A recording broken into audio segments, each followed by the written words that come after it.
Okay. Magandang araw mga pare. Ako nga pala si Paring RJ at welcome dito sa Paring RJ TV. Uy, palakpakan. Uy, ba't naglalag? Ang agang maglag ah. Anyway, mga pare, kung sa mga hindi pa po nakasubscribe sa ating video, please subscribe to my channel. Andiyan na po yung ating mga Paring RJ sa Facebook, Paring RJ TV sa tawag dito sa YouTube at Paring RJ Banatero sa TikTok para updated kayo sa ating mga uploads, okay? At syempre meron tayong pag-uusapan ngayon. Si Marcos kasi dinakip na. Naku po! Dinakip na po mga pare si Marcos. Sino ba yung Marcos na yan, Paring RJ? Si FLM po. Yung si Norman Mangusin. Ayan na po, tiyang ina. Eto mga pare mamaya pag-uusapan natin yan at ididikit natin yan dun sa mga, alam mo na, yung mga nagnakaw ng bilyong-bilyon. Compare sa mga, alam mo na, mga, alam mo maraming nalungkot. Alam nyo yun, maraming nalungkot nung dinakip na to si Marcos Mangusin. May natuwa pero mas marami ang nalungkot. Bakit mga pare? Kasi ito si Marcos Mangusin o si Norman Mangusin ay ang parang stress reliever ng ibang mga kababayan natin. Kaya maraming views yan. At ginagatasan nga yan ng ibang vloggers dahil lahat ng konting galaw ni Marcos o nito ni FLM o nito ni Norman Mangusin nakabantay ang buong sambayanan. Kumbaga ano to alam mo na, dahil stress ang mga Pilipino sa flood control project at sa mga ghost project na nangyayari, seryoso yun, di ba? Siyempre, bilyong-bilyon ang nawala at ngayon nga merong mga nagtestigo patungkol dyan sa ano na yan, sa may mali-maletang paghahatid ng mga maleta. Yun, di ba si Orly Gotesa, ngayon yung marami ng Marines ang nagtestigo patungkol dyan. At meron pa nga silang mga picture na ebidensya kung saan nila inahatid yung mga mali-maletang yan. 800 million ba? Billion? Ang nakulimbat ng mga demonyong to. Pero ang nangyayari ngayon mga pare, si Norman Mangusin, yun ang nagiging stress reliever nila sa nangyayari sa Pilipinas. Kaya po siya, ang daming nalungkot nung dinakip siya, di ba? May mga lumalabas pa nga dyan, dalas suffer, dalas salad, tapos yung ang akala niya, ang order niya is steak. Steak ang i-serve sa kanya. Siyempre, bago ka mag-steak, magsasalad ka muna, di ba? Appetizer. Pagkalagay nung ang isinerve pala sa kanya, waranto pa rin siya. Natlan po siya. Kaya nga mga pare, maraming nalulungkot sa mga ngayon, sa mga Pilipino ngayon dahil dito kay Norman Mangusin. Actually, hindi naman to more on politics pero ito kasi bumabanat din to kay BP Sara, sa mga Duterte at syempre ginagapit ng Pakalak Marcos. Tapos isa pa, ididikit natin to mga pare dun sa matinding nangungurakot na mastermind. Natila sila pa ang alam mo yon, sila pa ang bida ngayon sa panahon na to. Putya, sila na yung nagnakaw, sila na yung mga naglalaban ng pera. Bandang huli sila pa yung bida, sila pa yung witness. Mga pare, panoorin natin to. Umpisahan na natin ang ating banatan at balitaktakan ngayong araw na to. Ay, namiss ko kayo Ang tagal nating hindi hindi tayo nakapag-vlog kahapon. Medyo busy tayo kahapon. Anyway, eto. Pero yung video sa mga Marines, sa ibang video na po yun Pero ito, focus muna tayo dito kay Norman. Ito mga pare. Ito yung kanina. Iniharap na sa media ang vlogger na si Norman Mangusin, mas kilala bilang Francis Leo Marcos, matapos maaresto dahil sa multiple counts of unjust vexation. Balita mula sa Quezon City at ni Radio Patrol Kelly Cordero. Kelly. So, iniharap sa media si Norman Mangusin alias Francis Leo Marcos matapos maaresto kanina sa hotel sa Parañaque sa kasong 12 counts ng unjust vexation ay Bakit ba yung dilaw, 'di ba may mga dilaw yung mga PDL, tapos bakit may mga orange? Ano ba yung orange? Ano na yan, convicted na ba yang mga naka-orange na yan o baka gano'n? Hindi ako pamilyar pero alam ko pag PDL medyo nililitis pa yon o parang naka-detain lang yung mga PDL. O, hindi ko sure paki-comment nga diyan mga pare kung ano ibig sabihin pag dilaw na yung pag orange na yung suot mo. Ano na yung kailangan na ba yun? Ikulong ka na kagad? pa ng isa ring kapwa content creator. Ayon sa complainant na si MJ, ito ay dahil sa paninirang puri at pamabastos hindi lang sa kanya kundi pati sa pamilya niya. Sa pulong balitaan sa Camp Crame, ipinunto rin ni Napolcom Commissioner Rafael Calinisan. Ayun ang problema mga pare. Kung kayo, kaya nga yung issue ni Sir Jack yung isa pang, yung, sino ba yun? Yung pangit na vlogger ni Marcos na babae, yung Pokers. Yung 10K lang daw ang halaga. Parang binabatikos yung anak ni Sir Jack kung ano-anong sinasabi, pati sa asawa. Ito mga pare, kung galit kayo dun sa tao, kung galit kayo dun sa isang vloggers, atakihin nyo lang yung kinakagalitan nyo. Huwag nyo na idama yung mga bata kasi wala namang kinalaman ng mga yun. Diba? Maging naman kayo, maging makatao tayo, ha? So ito si Norman Mangusin, dinamay na pati yung nito ni Makagago, yung pamilya. Siguro na pikon kasi malakas di mga asar tong gago na to. Etong bayaran na vlogger na to. Alam nyo, magaling naman to magaling to gumawa ng content. Oo, magaling yan. Aminado tayo dyan. Magaling yung editor niya. Magaling siya gumawa ng script. Pero pagdating sa politika, laglag to sa atin. Tayo to, walang alam to. Okay na siya dyan. Okay na siya dyan sa mga content niya na katarantaduhan. Pero pagdating sa politika, umamin na to at na-expose to ni Boss Bay, ni Banat Bay na ayun nga, nababayaran at umamin siya. Oo, binabayaran ako. So sa politika wala tayong aasahan dyan. Pero sa mga ganito, yun nga, mga pare, dinamay na yung asawa at yung anak nito ni ni Makagago. Kaya siguro napikon din siya. Di ba, araw-araw niyang kinukontent yan mayat-maya. Na agad nila itong inaksyonan kasama ang PNP-CIDG. Hindi lang dahil sa isang kaso, kundi dahil sa pambabastos nito sa uniforme ng PNP. Ayan pa, isa pa yan. Pambabastos ito sa kanya at sa ilang opisyal ng ahensya ng gobyerno, gaya ng... O di ba nakita nyo mga pare yung naka-uniform siya ng parang general ng PNP? Yan, medyo bastos din talaga to si Norman Bastos yun, mali yun. Yung kalbo na pangit na bading, putya naka-uniform din ng ng PNP yun nung umatin sa bakit hindi nyo pinansin?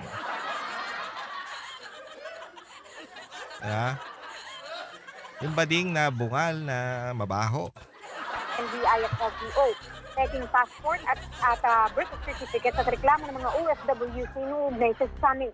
Bumalta naman si Mangusin ng napakaliit ng kaso niya para ipahiya umano siya sa publiko. Unjust vexation lang kung ipahiya niyo ako sa buong Pilipinas. Grabe, para akong pumatay. Yung sinasabi niyo marami ko inistapa, 2020 pa lang, ang dami na nagsasabi niya, wala naman nagkatotoo kahit isa. Tapos papahiyain niyo ako national TV ng ganito. Tiniyak naman ng Napolcom na magtutuloy-tuloy ang investigasyon sa... Hindi, alam nyo kasi marami ding galit dito. Alam nyo maraming galit dito kasi sabi nila, di umano, nangi-scam daw to ng mga OFW. So maraming inis sa kanya. Tsaka maraming nag-i-expose sa kanya ng mga katarantaduhan niya. Unang-una, nagyayabang siya na trilyonaryo. Ano daw siya? Trilyonaryo ba yun? Kutya, mayaman pa yata to sa Pilipinas So yan ang ini-expose nila ngayon. So, ewan ko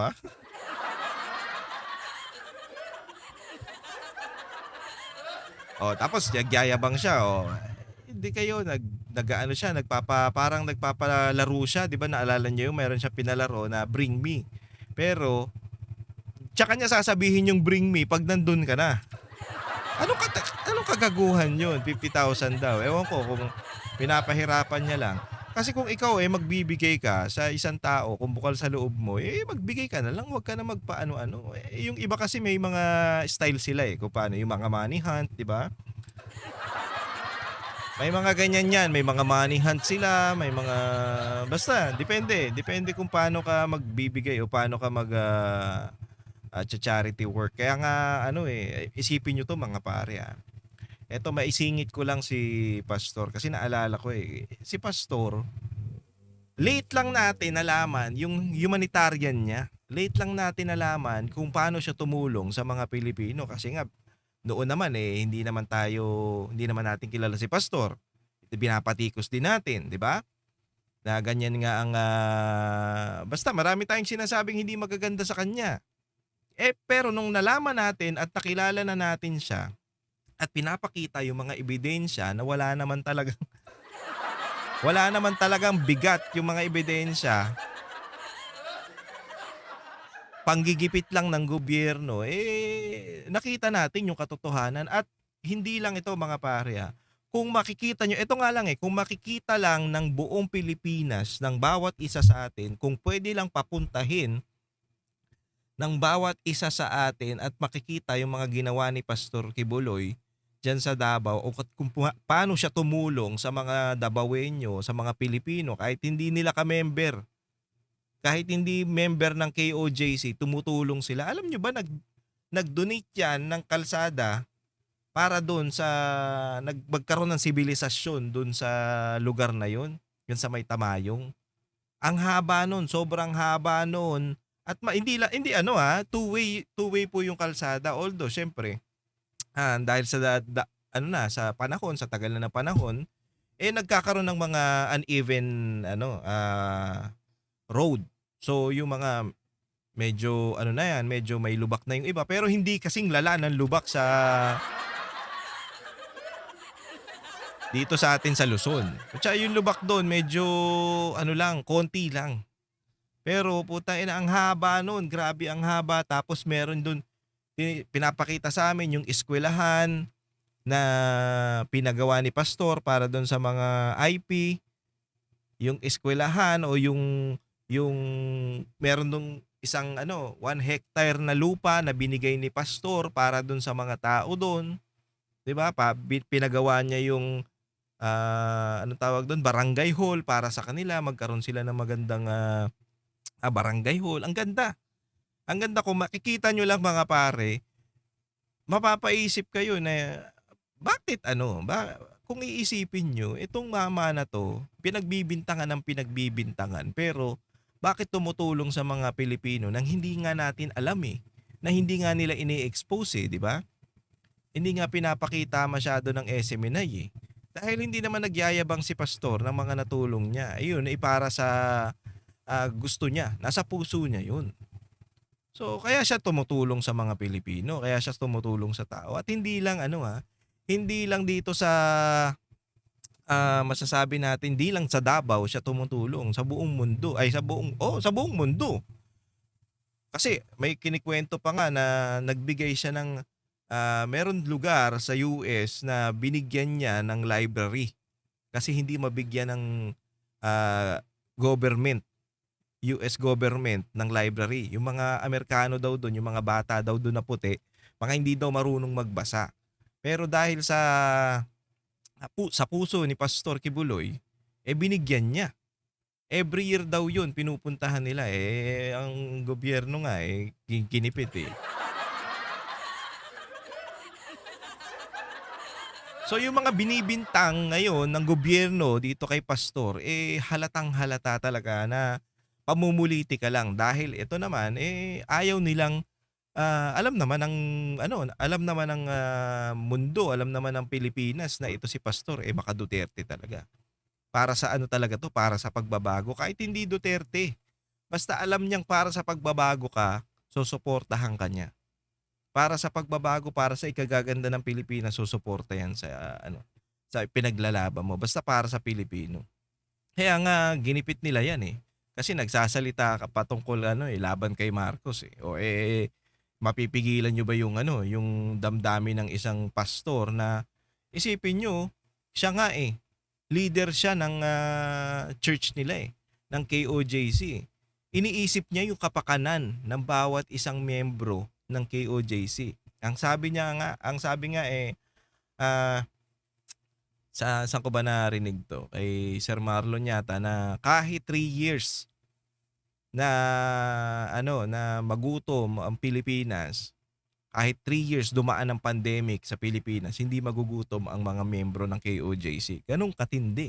Gano'n siya mag-isip na iniisip niya yung pangmalawakan, pangmalayuan, pangmatagalan, hindi yung pangayon lang. Itong mga magnanakaw na 'to, eh.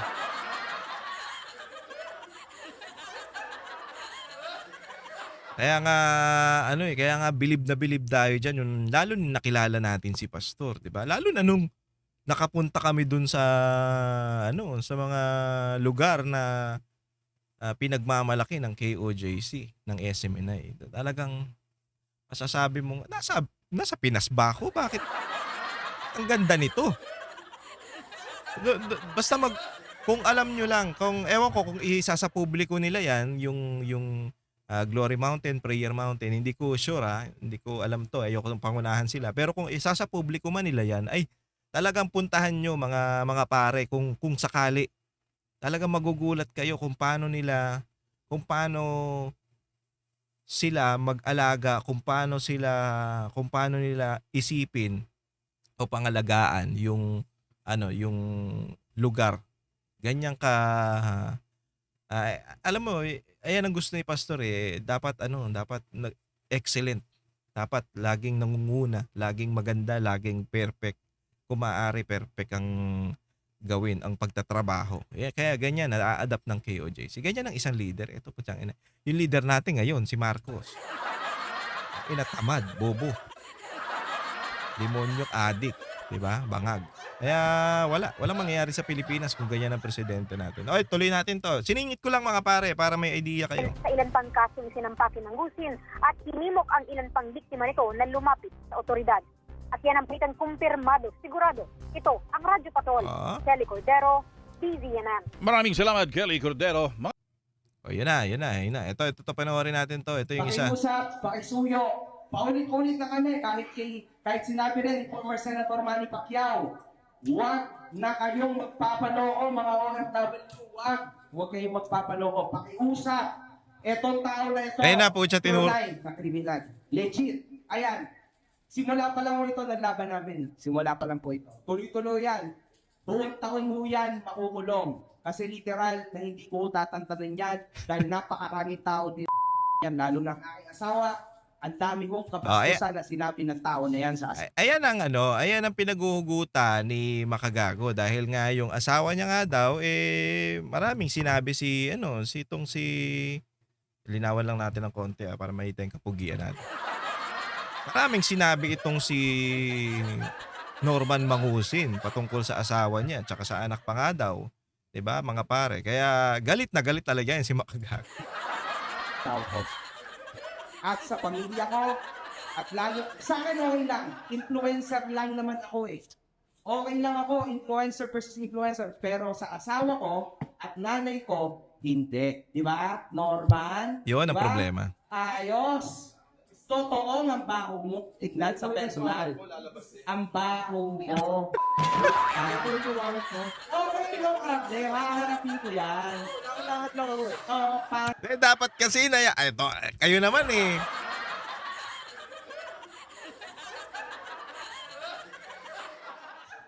Hindi, dapat hinayaan nyo na lang na magsagutan sila dyan para masaya. Kayo talaga, oh. Hayaan nyo magsagutan. Hayaan nyo lang, kayo, pinipigilan nyo para dapat nagsapakan yun. Ganda magsapakan tong dalawang to. Kasi di ba si Makagago dati nagsiset yan ng mga suntukan ng mga celebrities? Tapos siya naman dapat ngayon ang makipagsapak.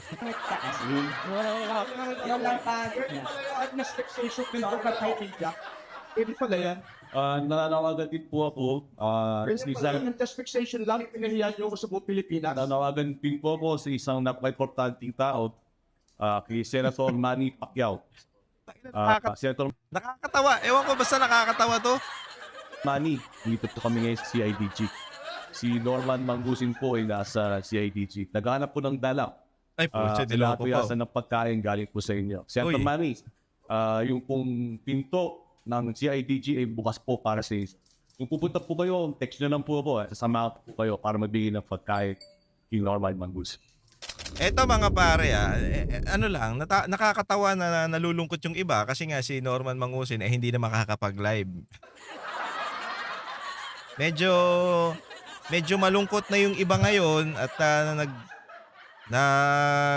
dadalamhati dahil nga hindi na to makakapag-live si Norman Mangusin sa kulungan. Diyan syempre madedetain yan habang iniimbestigahan yung kaso niya habang gumugulong. Ay nako. Pero eto mga pare pag mga gantong tao lang, pag mga maliliit na tao, pag mga ordinaryong tao, pag mga simple lang, putya ang bilis nilang kasuhan, ang bilis nilang ikulong. Hindi ko naman sinasabi na hindi dapat kasuhan to si Norman Mangusin. Bahala kayo sa buhay niyo, wala akong pakialam sa inyo. Pero pag yung mga kagaya ni Bernardo na nagnakaw ng bilyong peso sa ating kaban ng bayan, sa kaban ng bayan, sa mga Pilipino at sila ang mga mastermind, sila ang mastermind ng pagnanakaw o dyan sa mga flood control project na yan, ghost project, sila ang mastermind. Anak ng putya, bida pa sila ngayon. Kaya nga buwisit na buwisit tayo. Alam nyo ba mga pare, meron tayong mga source o na rinig-rinig na itong anong tawag dito? Si Norman. Si Bernardo, ito daw ay isa sa pinakamayamang Yusek dito sa Pilipinas at hindi lang sa Pilipinas, sa buong mundo daw di umano. Tapos marami daw tong asset, marami daw tong mga pag-aari sa iba't ibang bansa na hindi natin alam. So, saan ang galing yan? 'Di ba? Marami daw tong mga ari-arian hindi lang dito sa Pilipinas, pati na rin sa ibang bansa. Baka may Swiss account din to 'Diba? Hindi natin alam pero yan lang ang naririnig-rinig natin at ayon sa ating source, ito daw isa sa pinakamayamang USEC sa buong mundo. Tapos mga pare, ito na. 'Di ba? Sila na ang natuturo, siya ang natuturo sa mga anomalyang nangyayari dito sa Pilipinas. Pero bakit hindi niya tinuturo yung mismong dapat niyang ituro na si Romualdez at si Bongbong Marcos? 'Di ba? Hindi niya itinuturo. Sino ang tinuro nito? Si Senator Bong Revilla. Ang galing, 'di ba? Ang galing. Imbes na ang ituro mo yung mismong nakaupo na si Bongbong Marcos na pumirma dyan sa mga allocation na yan, dyan sa GAA, siya dapat ang ituro mo at si Romualdez na siyang isa sa mga diba, tinuro na yan ni Zaldico. Ayan, dalawang yan na may hawak ng pera ng Pilipinas. Putsang ina, kaysa yun ang itinuro mo, bakit natatakot ka? Ang tinuro mo yung mga walang kalaban-laban na nananahimik. Alam nyo mga pare, meron akong spekulasyon Meron akong iniisip ko lang to mga pare. Kasi noong 2022, si BP Sara pumunta dyan sa Cavite. Diyan kay Senator Bong Revilla. In-accommodate naman ng mga Revilla. So hindi ko alam baka dahil dun sa pagpunta ni BP Sara dyan kay Senator Bong Revilla medyo napraning na tong gobyerno na to, napraning na si Bangag. Kasi praning naman talaga ang gobyerno na to 'di ba? Baka napraning na nung panahon na 'yon at ayun na nga. Baka iniisip nila at parang yun din ang nasa isip ko na baka si BP Sara kunin tong Vice President si Senator Bong Revilla. 'Di ba? Kasi malakas din to, hindi natin mapapagkaila. Pag nagsama ang Revilla at Duterte, tapos sila ngayon. Oo, maraming batikos, maraming binabato sa mga Revilla. Pero pag yan, tumakbo yan, marami pa rin nagmamahal dyan at marami rin nagawa yan sa Cavite. Sa mga hindi nakakaalam. Pwede naman kayo mag-research, hindi lang sa Cavite pati sa yung mga batas na para sa mga Pilipino, para sa mga babababa, lalo na meron siyang pinasang batas si Senator Bong yung para sa mga lolo't lola natin. Meron yan. Para sa mga hindi nakakaalam, mag-research kayo. Maraming nagawa yung mga Revilla dyan sa Cavite. Compare doon sa Rimulya na pambabatikos at panggugulo lang ang trip. 'Di ba? Bendalo nga eh. So baka natunugan nila o baka naiisip nila, ito rin naiisip ko rin na kunin ni BP Sara itong si Senator Bong Revilla bilang Vice President niya sa 2028. 'Di ba? Kasi nga ngayon mga pare, ang pinag-uusapan ay hindi yung kalaban ni BP Sara. Yung makakalaban ni BP Sara sa 2028, hindi yun ang pinag-uusapan ngayon. Ang pinag-uusapan yung makakapartner. Yung magiging bise ni BP Sara. Wala nang ginipit na si Senator Bong Revilla, pinakulong na, 'di ba? Kung ano-ano nang pinagbibintangan gamit itong si Bernardo. So safe na.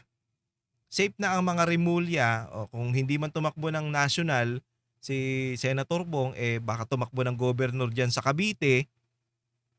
Safe na yung mga Rimulya dahil na dumihan na nga nila ito. Dumihan na yung pangalan ni Senator Bong. Pero alam nyo mga pare, maraming mga Pilipino ngayon na alam mo na, mas matalino na. Alam na nila yung nangyayari. Iniisip nila, anong gagawin? Anong kinalaman ng isang senador sa Bulacan na taga Cavite? At anong kinalaman ng isang senador doon sa project o sa ang may hawak, ang may kapangyarihan, yung mga congressman? Doon pa lang mapapaisip ka na eh. Di ba? Kaya nga, madaling puntiryahin yung mga kalaban nila sa politika, mga pare, madali. Pero itong yung mga tinuturong mastermind, kagaya nito ni Bernardo, parang ang hirap nilang kasuhan. Ha? Tapos, ginawa pang state witness ang tarantado. Kita mo, nakikita nyo yung kagaguhan na ginagawa pambababoy sa mga Pilipino. Puta ina, ikaw yung nagnakaw, nagbalik ka lang ng konti, tapos yun na. Ikaw na yung state witness dahil nagturo ka lang ng kung sino. Na nakakapagtaka bakit ayun ang tinuro mo. Well, alam naman natin yan mga pare, scapegoat tsaka easy target tong si Senator Bong. Dahil nga ang issue nito, nakulong na to noon. Ayan ang pinapalabas nila. Nakulong na dati, inulit pa ulit ngayon. Di ba? Ayan, kagaguhan ng mga yan eh. Kaya nga sinasabi natin, di ba, yung rape, parang ito si Bernardo, nanggahasa. Ginahasa yung pondo ng taong bayan. Ginahasa yung mga Pilipinong nagtatrabaho o masasabi nating lumalaban ng patas. Di ba? Tinapak-tapakan. Kaya nga, antindi, kaya ang daming galit kay Bernardo. Hindi niyo ba napapansin? Ang daming galit dito kasi nga, putsang ina mo, ikaw yung bida, ikaw yung mastermind dyan, ikaw yung may hawak ng mga budget na yun, ikaw yung boss ng mga tarantadong naglalaban ng pera sa kasino. Ang inabandang huli, ikaw pa yung bida. O, panoorin nyo to yung paliwanag ng abogado ni Senator Bong Revilla. Bong Revilla, Attorney Rian, magandang morning! Si Ka Jerry at si Ka Tunying po ito. Magandang morning Ka Jerry, magandang morning din Ka Tunying at good morning din sa ating lahat ng mga tagapakinig at taga-subaybay. Meron daw kayong parang petition for bail.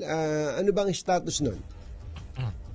Opo, dun po sa naunang malversation case laban po kay dating Senador Bong Revilla, naghain po ang aming legal team ng petition for bail noong Biyernes, February 20, 2026 Pero yung kaso na yan ay scheduled pa lang for pre-trial sa March 6 kung di ako nagkakamali. At yung aming petition for bail na aming inihain noong Biyernes ay i-schedule pa po ang mga pagdinig pagkatapos po ng pre-trial. Para lang po mas maintindihan namin, meron kasing mga kaso na hindi siya pinayagang magpiyansa at meron namang pwede siyang magpiyansa. Ilan po ba yung mga kaso at alin-alin po yung bailable at non-bailable? Tama po, yung binabanggit ho nating malversation case kanina, yun po ay non-bailable dahil po sa ang charge sa kanya ay malversation complexed with falsification of public documents. Yan po ay non-bailable. Pangalawa, meron din po siyang graft case sa 4th Division naman po ng Sandigan Bayan ngayon. Referring to the same project, yan po ay bailable at naipabalita na po na siya po ay nagpiyansa noon sa kanyang graft case. Ngunit bukod po dyan, sa dalawang kaso na yan, meron po kaming hinaharap na plunder case. Ito po ay under preliminary investigation before the Department of Justice. Alam nyo talagang mga pare, napapansin ko dito sa talagang dinidikdik nila itong si Senator Bong. Talagang malversation. Paano naging malversation? Wala pa ngang ito nga ang problema. Wala pang dokumento, wala pang ebidensya na nagpapakita sa kanya dun sa kaso ng malversation tsaka dyan sa GRAP. Inaano na kagad siya. Parang pinapalabas na nila na guilty itong si Senator Bong. Unang-una, sablay nga yung mga statement ni Bernardo eh. 'Di ba? Unang statement niya ganito. Tapos bandang huli, iniiba niya na hindi pala nagtutugma yung sinabi niya noong unang statement dito sa pangalawa. Dinadagdagan at binabago. Doon pa lang, katakataka na. At ito pa nga mga pare, putya, puro hearsay lang yun. Walang ang testigo na nagsasabing kasali si Senator Bong siya yung bida mastermind di ba? Siya yung bida o siya yung mastermind. Walang nag-aano nun. Ang pinaka-bida dyan si Bernardo. Kasi hindi magiging bida yan. Biruin mo po siya na yung nagnakaw ng pera, nagturo lang, siya na yung state witness. Witness Protection Program. Ang galing, di ba? Nagnakaw ka na, ikaw pa yung safe. So yun mga pare, puro hearsay nga Puro hearsay lang yung mga akusasyon kay Senator Bong Revilla na parang ngayon pinapalabas nila na para bang guilty na kagad. 'Di ba? Hindi pa nga nag-uumpisa kasi ito yan mga pare. Ito lang ang style lang nito. Kasi 'di ba si Bongbong Marcos nagsabi nung last year na merong makukulong. Hindi matatapos ang taon na to na may makukulong. May mapapanagot sila. At ito na nga. Ang sacrificial lamb o ito yung parang panakip butas nila doon sa sinabi ni Marcos, ito na si Senator Bong Revilla. O, di ba? Pinapalabas nila, o di ba? Meron tayo na panagot, meron na kulong. Which is weirdo. Nakakapagtaka na bakit ito? 'Di ba? Ang tinuturo nga ng mga ebidensya at ng mga witness, pati na ni Gutesa at saka ni Zaldico na katropa nila, si Bongbong Marcos tsaka itong si Romualdez. Pucha, bakit ito yung kinukulong nyo, si Senator Bong? Anak ng putang ina. Hindi nyo man lang pinagpaliwanag, hindi nyo man lang pinayaan na linisin yung sarili niya na nakakagulat niya. Bigla-bigla na lang pucha, eto na, kinulong na. Samantalang yung Romualdez na siyang may pakana dyan, siya ang leader, siya ang speaker nung panahon na nagkakaguyuan dyan sa may Congress, nagkakanakawan, putang ina, hindi nyo man lang pinatawag. Ayaw ipatawag ni Lacson, bakit? Courtesy. Gago. Tangina na. Kaya nga, tangina, mukhang ang Pilipinas ngayon mukhang mga payaso yung mga nandyan, putsang ina.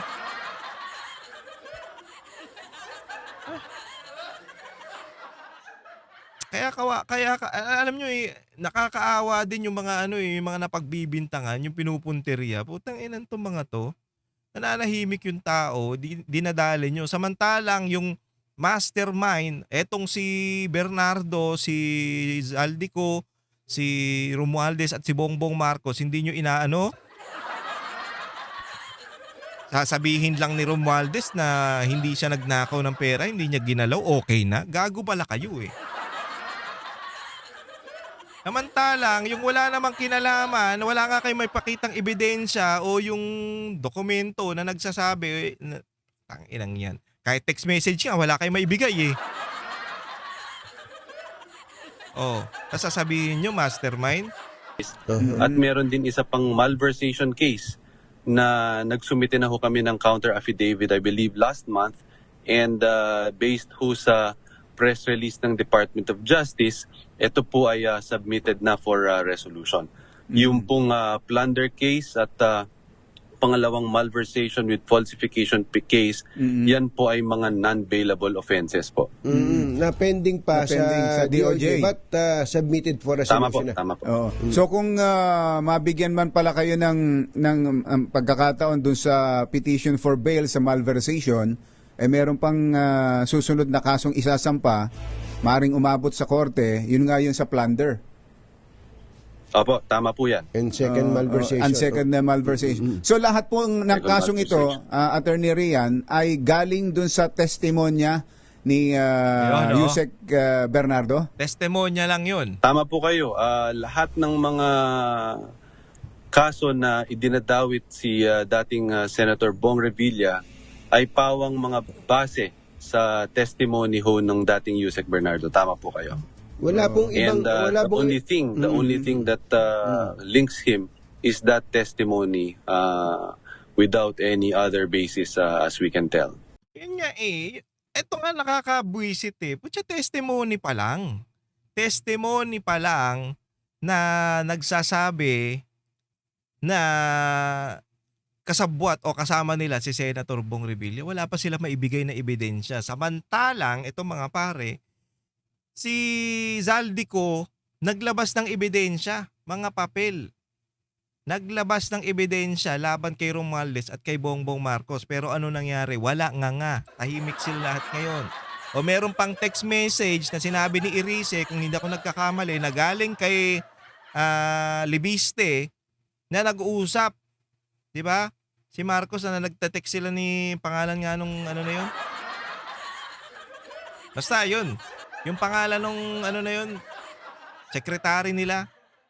O, nag-uusap. Merong ebidensya. Di umano, di ba? Sige, di umano natin para safe. May ebidensya din. Si Erice naman nagpakita niyan eh. So, meron. Samantalang ito, ang ebidensyang pinangahawakan nila, ang ebidensya, kaya nila ito dinitain, kaya nila kinulong si Senator Bong Revilla, yung statement ni Bernardong Demonyo. Na wala namang kabigat-bigat, statement pa lang po yan. Hindi tayo pwedeng magsampa ng kaso, mga pare, kung hindi po ako nagkakamali, hindi ako abogado, pero ang tingin ko, hindi tayo pwedeng magsampa, hindi ka pwedeng magsampa ng kaso sa isang tao kung babase lang kayo sa hearsay. Diba? Hearsay pa lang. Asa ebidensya? Puta, hindi nyo nga masabi yung petsa o lugar kung sa kayo nagkita. Anong oras, anong araw, anong Monday yan, anong Tuesday. Tangina, umuulan ba niyan o maaraw? Oh. Hindi nyo nga masabi yun eh. Sinabi lang ni dinawit lang si Senator Bong. Yun na, putya, yung kinulong na. Nag-ano na kagad, naglabas na ng warrant. Animal lang putang ina. Ganun po. As in, walang corroboration, walang any other witnesses na magsasabing, tama yung sinabi ni Yusek Bernardo. Wala pong iba. Doon po sa plunder case, kung mamarapatin po ninyo, and I will not comment any further dahil po yung mga rules on sub judice, masasabi lang ho namin na may aid and driver ho siya, na may affidavit. But as far as the link to Senator Bong, it's just the affidavit of Yusek Bernardo. And I think nabanggit na ho yata sa balita noon na so far, merong mga 5 or 6 affidavits na ho si Yusek Bernardo laban kay dami, diba? Senator Bong. And we have analyzed and dissected. Talaga pong nag-iiba-iba eh. Kumbaga man nag-iiba-iba man or nadadagdagan in order to fill in some inconsistencies. Yan po yung aming paningin dyan. I-educate nyo nga kami doon bilang isang abogado. Kapag ka po ba ang testimonya ng isang testigo ay marami at iba-iba at ina-amend every now and then, ano po bang dapat maging pakahulugan namin doon na nakikinig? At saka nung husgado. Nang husgado, Ayaw ho natin pangunahan kung ano yung magiging appreciation ng korte kung sakasakaling umabot sa sa puntong iyon. But as far as we can assess, as early as now, even during the preliminary investigation, kung ikaw affidavit, ikaw witness, no, execute ka ng affidavit supposedly based on what you know, on your personal knowledge and whatever basis you have, like documents, kung meron man, ano po, nakapagtataka na sa susunod na affidavit may inconsistency na kunyari sinasabi doon na hindi pala nangyari itong event na ito sa aking previous affidavit, nangyari pala ito sa ibang panahon. Yung palang sinasabi ko na isang punto dito hindi pala nangyari sa panahong yan, or nagkamali ako na ganito po yan nangyari, yung ganun. You know, we cannot go into the details, but as far as we can assess, ganun po yung kanyang ganun po yung kanyang nagiging kwento. And we would like to believe na hindi ito parang basta-basta na lang. Uy.